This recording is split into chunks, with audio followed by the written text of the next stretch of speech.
আসসালামু আলাইকুম। আজ আমি আপনাদের সাথে খুবই উপকারী একটি ভিডিও শেয়ার করতে যাচ্ছি। কিভাবে সহজে রসুনের খোসা বা চোচা ছাড়িয়ে নেওয়া যায়। 5টা রসুনের খোসা ছাড়িয়ে নিতে যতটুকু সময় লাগবে ততটুকু সময় আপনি 2 কেজি রসুনের চোচা ছাড়িয়ে নিতে পারবেন।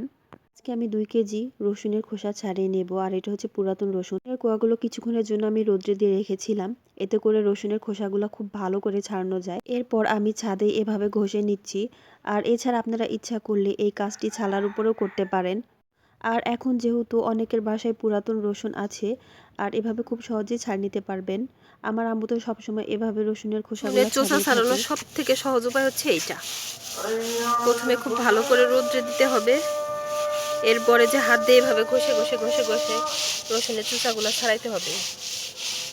একবারে দেখেন অনেক রসুনের চোষাগুলো ছেড়ে দিচ্ছে, দেখেন কত সুন্দর দেখছেন। যারা গৃহিণী তাদের কাজের এক একটা মিনিট যেন 1 ঘন্টার সমান, কারণ সারাদিন অনেক কাজ থাকে। এই রসুনের কোয়াগুলা ছাড়ানো অনেকটা সময়ের ব্যাপার। তো সামনে রমজান মাস, এই জন্য আমার আম্মু এই রসুনের কোয়াগুলা ছাড়িয়ে নিচ্ছে। এরপরে ব্লেন্ডারে ব্লেন্ড করে ফ্রিজে রেখে দেবে।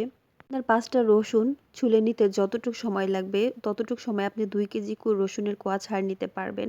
দেখুন কতটা সুন্দরভাবে ছাড়ানো হয়ে গেছে। আর এটা খুব আলতোভাবে ঘষে নিলেই হবে, জোর দেওয়ার কোনো প্রয়োজন নেই।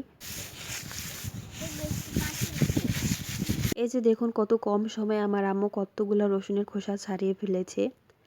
আর এই রসুনের চোচাগুলা দেখুন একদম কি সুন্দর ঝুরঝুরে। আপনাদের অনেক কাছ থেকে দেখানোর চেষ্টা করছি, দেখে নিশ্চয়ই বুঝতে পারছেন যে কতটা সুন্দরভাবে রসুনের খোসাগুলা ছাড়ানো হয়ে গেছে। এরপরে আমরা এই চোচাগুলা খুব ভালো করে ঝেড়ে নিব।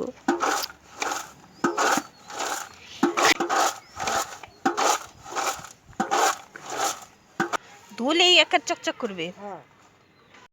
এই দেখেন একবারে চকচকা পরিষ্কার হয়ে গেছে, কত সুন্দর হয়েছে। বাহ, খুব ভালো বুদ্ধি। আর হালকা যতটুকুন ময়লা টয়লা আছে সেগুলো যদি একটু ধুয়ে টুয়ে নেই, ধুইলেই পরিষ্কার।